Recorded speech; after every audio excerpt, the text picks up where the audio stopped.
I'm LT Overton, and you're watching Crimson Drive, driven by NASCAR. This is what being a NASCAR fan is all about. Singular history and tradition. Unmatched on-track intensity. And triple-header playoffs action to ratchet up the stakes. Throw in a can't-miss concert, camping, and the legendary atmosphere of Talladega Boulevard. And you've got more than a race. You've got Talladega. Get your tickets now at TalladegaSuperspeedway.com.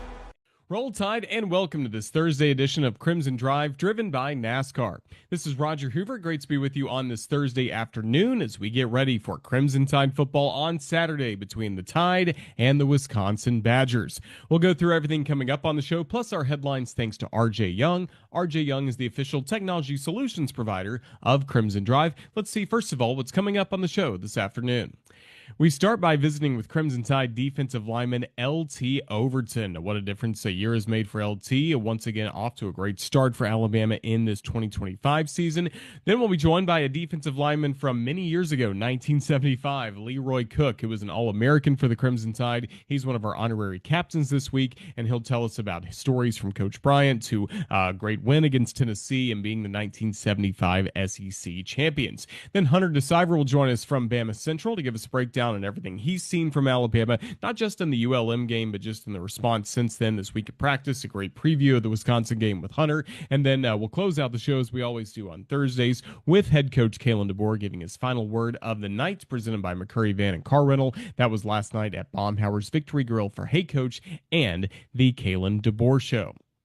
Looking at Crimson Tide football, again, home against Wisconsin coming up on Saturday morning, 11 a.m. kickoff. That means our radio start time at Vector Security Champions Lane will be 8 a.m. all across the network. Last year, we had a fun time with the early start in Madison, Wisconsin, as Alabama won a very impressive 42-10, best road showing of the year, along with the LSU game for Alabama. Crimson Tide historically has fared very well all time against the Big Ten, 41-19, and now we look forward to seeing Alabama against Wisconsin coming up on Saturday. Last night, I was over at Foster Auditorium calling the match. Alabama volleyball had an impressive 5-set victory against Wake Forest in the showdown at the net between the SEC and the ACC. Great performance by Victoria Barrett. She led the way with 25 kills for Alabama. Now, coming up this weekend, Alabama will be going north a little bit to Florence, Alabama, to the UNA Volleyball Classic. We look forward to seeing the results from Rashinda Reed and the Crimson Tide. For Wes Hart and the soccer team, great momentum after the equalizing goal in the final minute on Sunday at Duke that we talked about on Tuesday's Crimson Drive. Well, now Alabama is in the midst of SEC play. Tonight, the SEC opener against the 10th-ranked South Carolina Gamecocks, and the first kick will be at 7 o'clock. And don't forget, Sunday as well, the final non-conference match of the year, as Alabama will take on Lipscomb at 1 p.m. coming up on Sunday. Coming up on Saturday, I mentioned before, we're going to be at Vector Security Champions Lane to begin our pregame coverage of Alabama football all across the network. We will be on stage at the Bud Light backyard, just behind the Tusker statue. Of course, Vector Security Champions Lane at the corner of Wallace Wade Avenue and University Boulevard, just outside the Walk of Champions. That'll be coming up at 8:45, but we have just so much coming up. Some great food trucks will be on hand at Vector Security Champions Lane. Legends Lounge, the beer garden, will open at 8 a.m. Never a cover charge in there to get some ice cold delicious beers. And then we'll have some autographs coming up from Alabama softball players that are listed there from 9 to 10. And then on stage at the Bud Light backyard, once we're through with our radio pregame show, you'll have Reagan Strange. She was a finalist on NBC's The Voice a few years ago, so great concert with her coming up. And also, you're just right there at the Walk of Champions as well. That will start at 8:45. So many interactive displays, food trucks, Legends Lounge, beer garden, everything going up on stage at the Bud Light backyard. Vector Security Champions Lane really is the place to be. Make sure you follow online, championslane.com, for updates each and every week to enhance your Alabama football game day experience. One of the players that hopes to enhance your Saturday is LT Overton, hoping to get to the quarterback, get some sacks for the Crimson Tide. He joined us earlier this year at the LLH Healthcare Advantage Center to talk about what it's like playing in year 2 under DeBoer here at the Capstone. Roll Tide, and welcome back to Crimson Drive, driven by NASCAR. Roger Hoover now pleased to be joined by one of the key defensive leaders for the Crimson Tide this year in LT Overton. LT, Roll Tide, year 2 with Alabama coming up. Are you excited for this season? Yeah, of course. Always can't complain. It's going to be a great season, especially seeing how the guys got together this year, being able to be a good voice to them, lead them, and especially seeing a lot of younger guys take a key role in leadership as well. Last time we talked to you in this studio, it was, I believe, spring of 24. So you just made the decision to transfer to Alabama, hadn't played yet for the Crimson Tide in a game. So I just got to first of all ask, knowing your history, getting to grow up around this program, how special was it to wear that Crimson jersey and compete for the Tide this past year? I mean, it was a beautiful moment, just being able, like, I always grew up around it, even if I wasn't a fan. Like, mom, dad, brother, everybody was always repping Crimson. So finally being able to step on that field, seeing like so many players as I was growing up, it's just like a memory, great memory I'm always going to have. It really was good to see. How do you feel like you made an impact on this defense a year ago? I felt like I had a great impact on the run, and pass too. The D-line wheel was going to get dirty in them trenches, but felt like a lot of the times we helped our secondary out, be like, less stress, less like having to go all the time, because we were getting back there, making sure the quarterback wasn't just playing 7-on-7, Yeah, you went up against some really good quarterbacks as the season went along. You led Alabama in quarterback hurries. Just how important is getting to the quarterback, and is it kind of different going up against a mobile quarterback versus a pocket passer? Mobile quarterback versus pocket passer is definitely a great difference, and why we study film so hard nowadays. Mobile quarterbacks could be so diverse, and the way they get the ball out, and even they can sit in the pocket too. You never know. There's mobile quarterbacks that could do that, but pocket passers feel like they're a bit easier to read, especially when they're just going to sit in one spot and not be able to move well. Us big guys don't really like having to run after dudes that are running 4.2s. You feel me? So it's very different when it comes to it. How good can the pass rush be for Alabama this year? Oh, it's going to be phenomenal. I've seen a lot of growth in our D-line this year, especially our young guys like Jordan Renaud and Ed, new guys coming in like London. He's going to be great. Steve, just really all around. Like, we've got depth beyond. Is it good to have that healthy rotation? Yeah, of course. You never know. I'm not trying to put any guy down on my team, on the D-line especially, but guys are going to go down. It's a long season. And just having that depth, knowing that you have this guy beside you that's going to, play his butt off for you, like, that's a sign of relief for me. And it's a long season, but it can be really long games too, right? Mm-hmm. Especially against certain type of offenses. Oh, yeah, for sure. Well, that's really good to see. How about Keelan Keeley? How can he impact this team this year? Yeah, Keon's going to be like diverse. He's going to play inside and outside. His development has been like truly special. I haven't seen him be able to develop, since freshman year, but just since last year, like, his like mentality of blocking is getting there. And how about for you, your mentality and the role you feel like you're going to play this year? What's going to be most important? Really just making sure like I just keep my foot down when it comes to like pass rush, run stop, because I feel like a lot of eyes are on me this season. So a lot of the guys are looking up to me. I want to make sure I keep those guys up and make sure we stay consistent in every game we play. A lot of eyes on you, especially from the other team. I mean, they're putting some of their best blockers on you. Do you love that kind of challenge? Always. Can't go wrong with great competition. Like, it's been like that since high school, so it won't be anything new to me. And that also starts here in Tuscaloosa in practice. What are you seeing from this offensive line? Yeah, guys, I've been seeing media, best O-line in the country. They don't say that for no reason. Like, our guys are going to get down and dirty. They're going to make sure that, like, they know, like, who's the big dogs walking around. I mean, of course, the D-line, of course we run it, but at the end of the day, they are huge individuals, and, they're working really well together. I love seeing how way more connected they were than last season. And how key to that is Parker Brailsford, what he brings at the center position? Center's literally the quarterback of the O-line. Call outs to saying which way we're gonna set, like, slide, like, how smart he is really like a key point to how the O-lines go play that game. Like, if Parker's not on his game, basically the O-line might not go well, and that's a big role to play on that center position. So for you, another year coming up with the Crimson Tide. For you, you've also been keeping an eye on your brother playing college football at his different spots. Micaiah, how do you continue to lean on him even if he's no longer playing football? He's my big brother, so I always look up to him in any situation when it comes to on the field or off the field. It doesn't matter. Like I've seen the grind, I've seen his struggles. He's had a few surgeries which got him out of commission, but I've always seen him lock in, dedicated on to what he wants to do with his life, and that's what I'm always looking up to. Why I keep my drive going. He was at Arkansas State. You guys took time together at Texas A&M. Now that he's done with football, is he going to be at nearly every one of your games this year? Oh yeah, for sure. I'll make sure he's there too.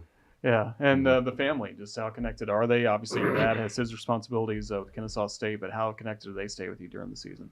Literally, always, every day, I'm hearing from at least one of them, and I love it. I can't complain. Like, you don't get that type of family loving, and that's something that I'm blessed with, and I'm truly am blessed with.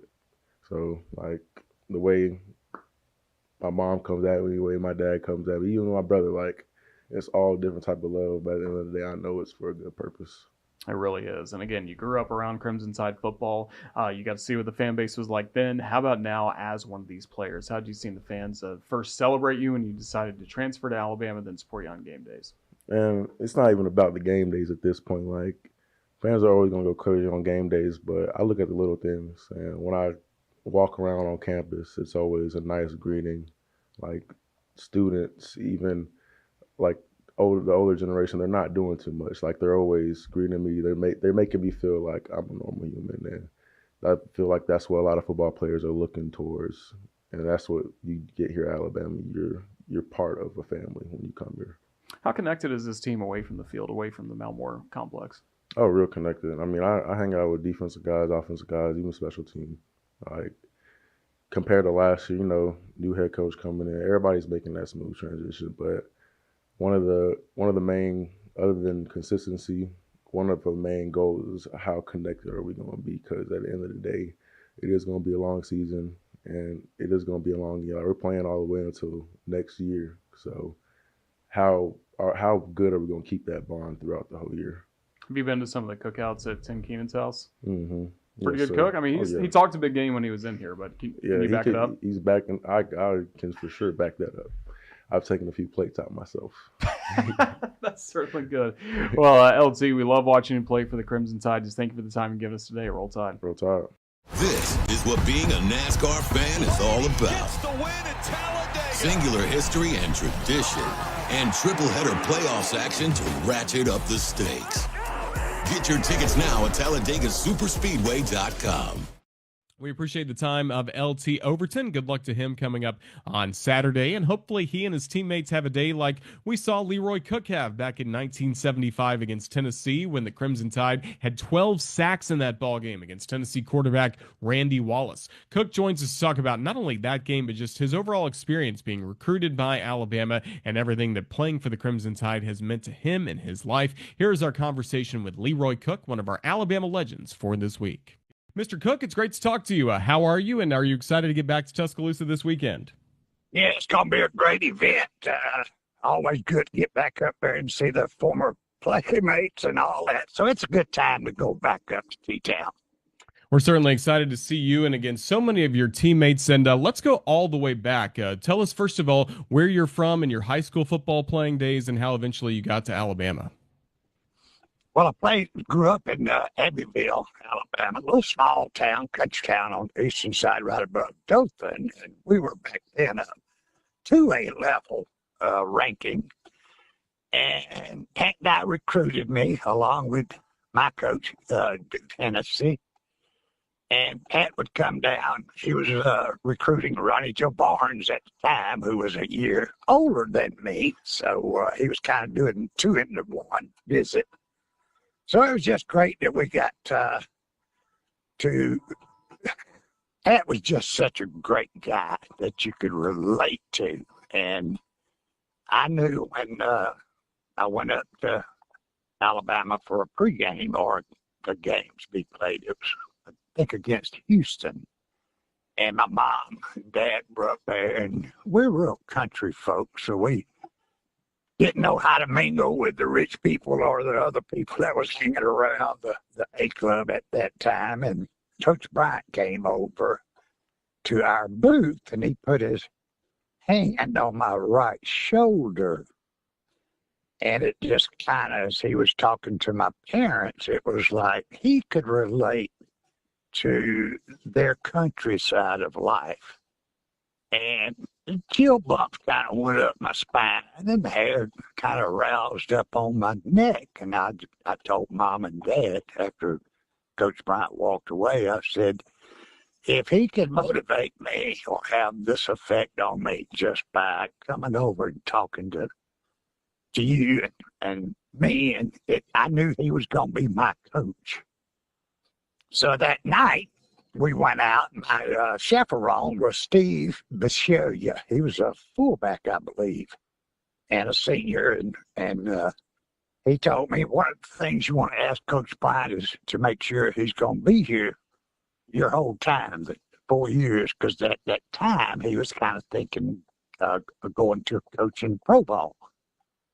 So when I met with Coach Bryant the next day, it was just like he assured me that he was going to be there the full term, and it just kind of clicked, and it was blessed by they made freshmen eligible my freshman year, so I was able to get some playing time. I had a couple of good mentors with John Croyle, which was a great athlete, defensive end, and John Mitchell. But I hung around John Croyle quite a bit because he was just such, like I said, just such a good athlete all around. But he had bad knees, so he was subject to, be injured or taken out of the game. So it gave me some playing time early on.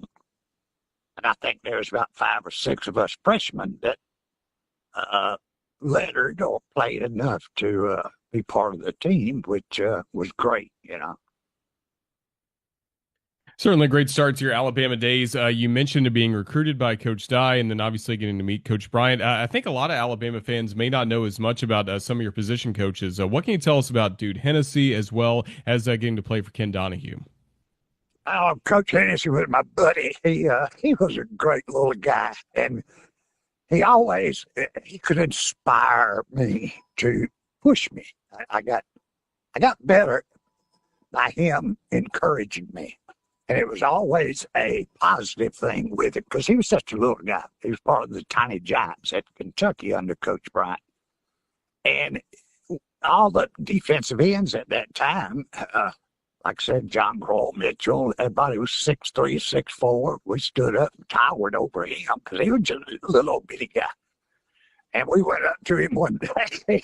He was looking up at us and trying to show us techniques where he could get down so low to the ground to take on the blockers. And went up and we were rubbing on his neck. I said, Coach, I know you got a cramp in your neck from looking up at all of us. He just got all excited.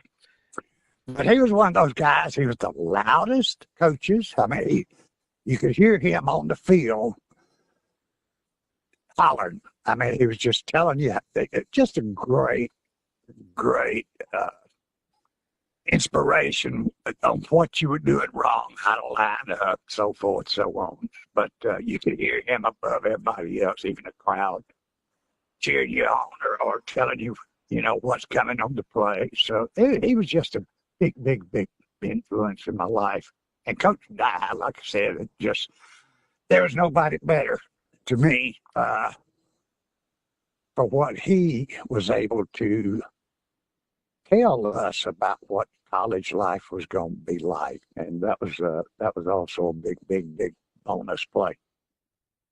Well, this weekend we're celebrating the 1975 SEC champions, and for you all, that season started, unfortunately, with a shocking loss, kind of what Alabama is experiencing a little bit this season. How did you guys bounce back after falling to Missouri early in the year, but then ultimately having a great season?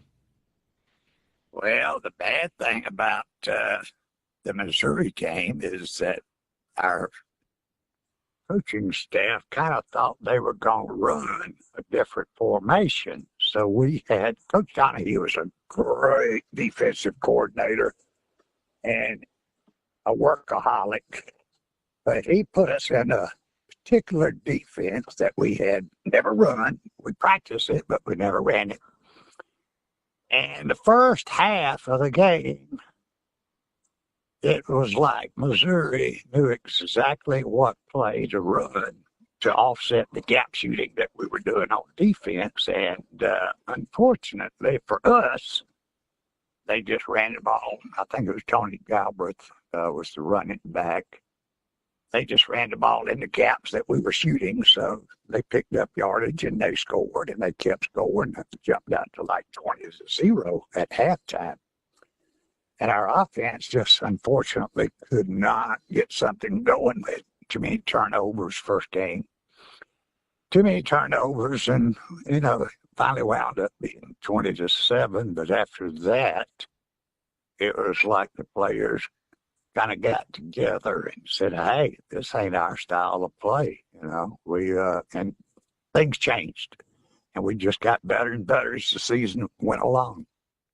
You certainly did, and one of those great moments. We always love talking about wins against either Auburn or Tennessee. That Tennessee game, getting to the quarterback Randy Wallace 13 times, sacks in that ball game, and understand you had some fun trash talk with the Tennessee quarterback that afternoon. Yeah, I like to do the jabbing.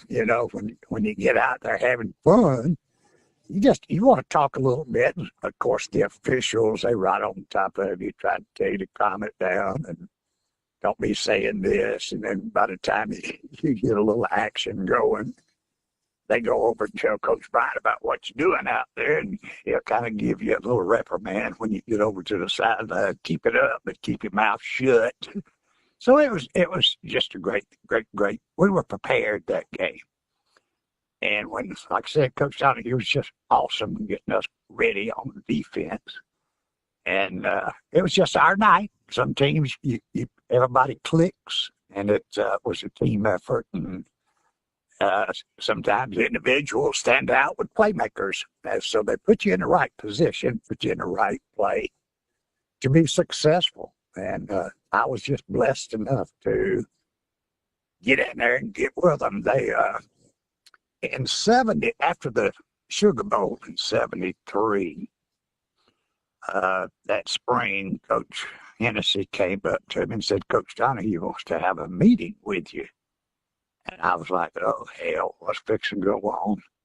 So we get in there, and he's going over on the billboard some plays, and he's drawing up some stuff and asked me what would I do if they ran this certain play for my position. So he said, "We're thinking about changing up the defensive end strategy," because we had coming back that year, Mike Dubose was the other end with Dick Turpin and Paul Harris and myself.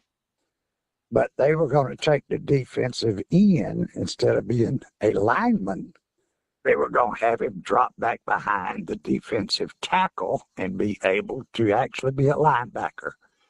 So you could play both ways. You could have the ability to rush the quarterback or take the outside containment or cover the gaps just like a linebacker. So it was a perfect fit for me.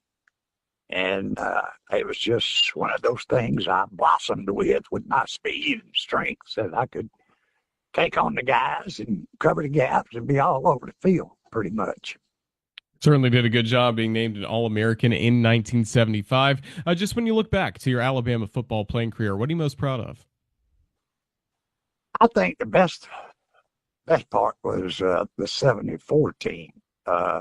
We were overall offense, defense, and specialty teams. I think we had the best talent of anybody in the nation. Of course, we fumbled it down there with the Orange Bowl, played against Notre Dame, where we lost 13-11. But we should have won that game. We should have been way ahead of them. Like I said, we had a couple of interceptions and a fumble, that missed field goal, opportunities we should have made or took advantage of, and getting the MVP against them, that was quite a thrill. I've always been real proud of that one. Absolutely. What can you tell Alabama fans you've been up to since your playing days came to a close? Oh, just trying to make a living. It's getting the harder you get, the older you get, the harder it gets. So take advantage of your youth, enjoy it, and expect the unexpected, like Coach Bryant used to tell us. Absolutely. Well, Mr. Cook, it's been a pleasure to catch up with you here on the Crimson Tide Sports Network. Just safe travels this weekend. Look forward to celebrating you and your teammates. Just thank you for your time. Roll Tide. All right, thank you. Roll Tide. And now we get ready for this week's game. Alabama against Wisconsin, the 1-1 Crimson Tide against the 2-0 Badgers. Hunter Siver covers Crimson Tide athletics for BamaCentral, and he joins us now to give us a full breakdown on Alabama getting ready for Wisconsin. Hunter, it's great to have you join us. Just how have you seen kind of the temperature change in Tuscaloosa just a little bit as we get ready for this week's game, maybe opposed to a week ago? Yeah, I'm looking forward to this one for sure. Basically, you mentioned temperature. I know it's gonna be a hot day, but it seems like the Crimson Tide, they've kind of gotten a bit of a hot temper lately based off what happened with Florida State, and then it kind of heated up with ULM, and now they're ready for Wisconsin. It's been a lot of physicality and intensity of practice. And we heard that as well in the preseason. Just what were your thoughts on this football team in the 4 weeks leading up to the Florida State game, and then how surprising was that result in Tallahassee? Yeah, I mean, so this is year two for me on the beat. I was also a student here, but I mean, I just didn't really understand how like there was so much hype around this team. Every player was like saying, "Oh, this team's so much different from last year." The coaches are saying, "Oh, this is different." The mentality is different. When players mess up, things are different than what it was last year. And then you score 17 points against Florida State, and you lose your first home opener you lose your first season opener since 2001. So it was definitely a surprise for sure. And for you, when trying to kind of make sense of it for the fans, where'd you kind of go to in your coverage of that game? Yeah, so for that game, let's see if I can remember. I focus more on the defensive line. I spoke with Deontay Lawson after the game. So a few days before that, Tim Keenan was announced out because he had an ankle injury during practice and he had to get surgery. Speaking of, he's a game time decision for Wisconsin. But anyways, the defensive line, they really struggled with their reserves. I believe Florida State had around 200 rushing yards, including their quarterback, Thomas Castellanos. He had over 100. And those replacements, they didn't really do a great job. Jeremiah Beeman, he actually suffered a season-ending knee injury. And so this was kind of a big emphasis is like what's going to happen with the D-line against ULM is now you're down to your third guy, and that would be freshman London Simmons. And he did a good job against ULM. James Smith did an excellent job. He had 3 tackles for loss. So the defensive line is something that I've been really looking at, and it's something I'm going to be looking at once again for Wisconsin. And then you mentioned ULM, a 73-0 win for Alabama. What impressed you the most about what we saw on Saturday? Yeah, I mean, I think first it starts with Ty Simpson. I mean, he 17 of 17 in the first half. That broke Bryce Young's record for most consecutive completions in a single game. I think the stat is Mac Jones went 19 for 19 over the span of 2 games. So if Ty starts 3 for 3 on Saturday, there's a new record there. So I think just Ty kind of staying composed after a rough season opener. He himself wasn't that bad in the season opener. He had around 240 yards and didn't have any turnovers. But I think the way he rebounded and the team throughout the week kind of like said like, oh yeah, he's been one of the leaders. He is a captain after all. And I think just the way that he rebounded into ULM, I think that could translate against Wisconsin. And obviously the defense as well. So much talking about energy and effort. What did you see from that side of the ball? Yeah, I think linebackers was a big thing to watch after Florida State. Obviously, the defensive line wasn't only at fault for the rushing yards. Obviously, goes to the second level in the linebackers. Deontay Lawson, I know, had been dealing with recovering from a torn ACL throughout the offseason. And I wasn't sure if he was fully 100% during the Florida State game. I mean, the days leading up to it, he was wearing a knee brace at practice. But I thought he showed a lot more progress and being the guy that he was last year against ULM. And the same goes for Nakai Hill-Green. And QB Reese was a surprise as well. Someone who didn't really play much last year. And redshirted, and he did very well against ULM.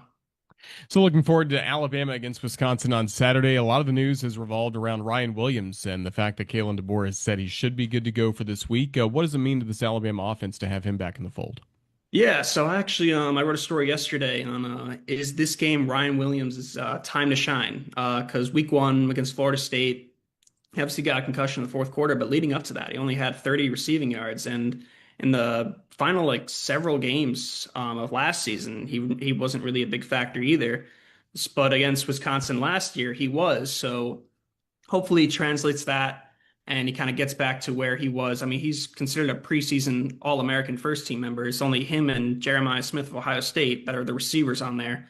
So I mean, I think them having him back after a rough game against Florida State where he didn't do much, and then ULM where they used Jeremy Bernard and a bunch of other receivers, I think he will definitely add a really good element against Wisconsin. And that's just because of his electric abilities as a dynamic playmaker, and I'm looking forward to watching him really. What have you learned so far about the Badgers? Yeah, so I mean, it starts with the quarterback. So for one, it looks like according to this morning, by reports by Pete Thamel and a bunch of other people at ESPN, Billy Edwards Jr., their quarterback, is unlikely to play.